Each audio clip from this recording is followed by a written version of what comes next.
Today we're cooking a beef Wellington using RFX. This is one of the most decadent foods that you can make. It's beef tenderloin, prosciutto di Parma, lots of mushrooms, brandy, cream, puff pastry, all wrapped together into one delicious package, and it's just unbeatable.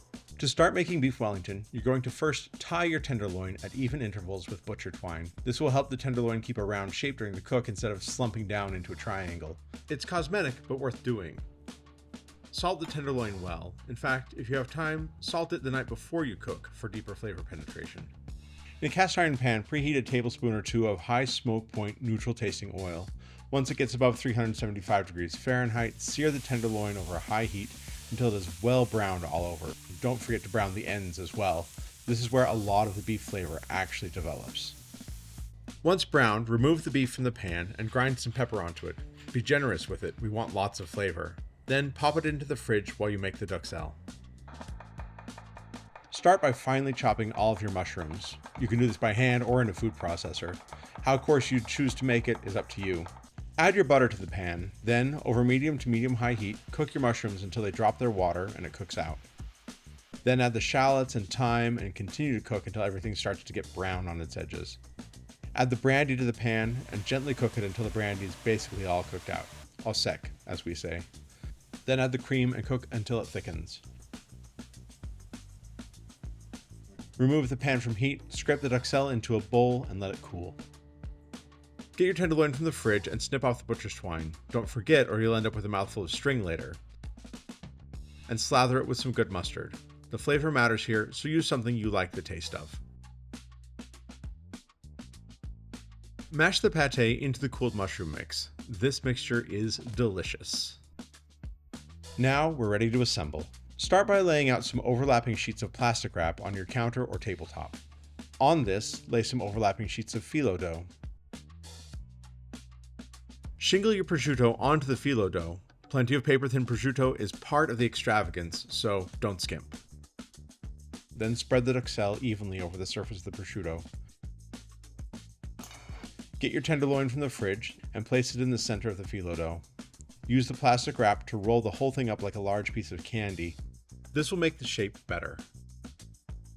And allow that to rest in the fridge for 15 minutes or so while you prepare the puff pastry. Dust your work surface with a little flour and lay out the puff pastry. You'll probably need 2 sheets of pre-made puff pastry. You can make your own if you want to, but that's another video entirely. Join the 2 sheets along the seam with a little bit of water and roll the dough out so that it is fairly thin and will be able to accommodate the entire Wellington. Trim any obvious excess off and save it for garnish. Remove the wrapped phyllo package from the refrigerator, take off the plastic wrap, and place it on the puff pastry. Brush the far edge of the puff pastry with a little egg wash to help the seal. Roll the Wellington overlapping the bottom edge with the top edge and use a finger to close that seal tightly. Tuck the sides together like you're wrapping a present and trim any excess from there too. There. Lovely. Put the whole thing back in the refrigerator for another 30 minutes while you preheat your oven to 425 degrees Fahrenheit and make any decorations from the trim that you like. A leaf and stem motif is quite nice. Put the Wellington on a baking sheet with the seam side down. Brush the whole thing with egg wash. I decided not to egg wash the decoration because I like the difference in the final look. Now it's time to cook. Insert your RFX meat probe through the puff pastry into the thermal center of the Wellington. Use the app on your phone to set the high temp alarm on your RFX meat for 100 degrees Fahrenheit.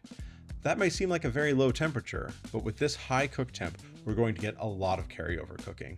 Put the Wellington in the oven and cook until the high temp alarm sounds, about 35 to 45 minutes. When the alarm sounds, take your beef Wellington out of the oven and allow it to rest while the carryover cooking finishes. You should get 25 to 35 degrees Fahrenheit of carryover cooking. Once the carryover cooking is finished and you see the temperature graph top out on the app, it's finally time to eat. Be sure to check our blog post on beef Wellington for the ingredients, their amounts, and a written recipe.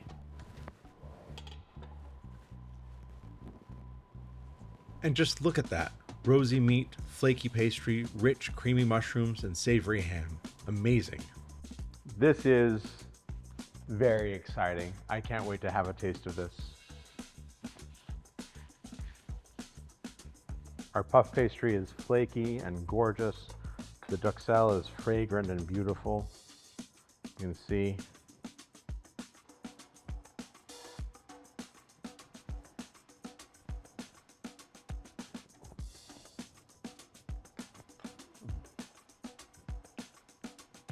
That is just beautiful. And you know, results like that are easy to get with good thermometers.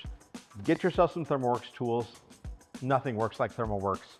Until next time, happy holidays and happy cooking.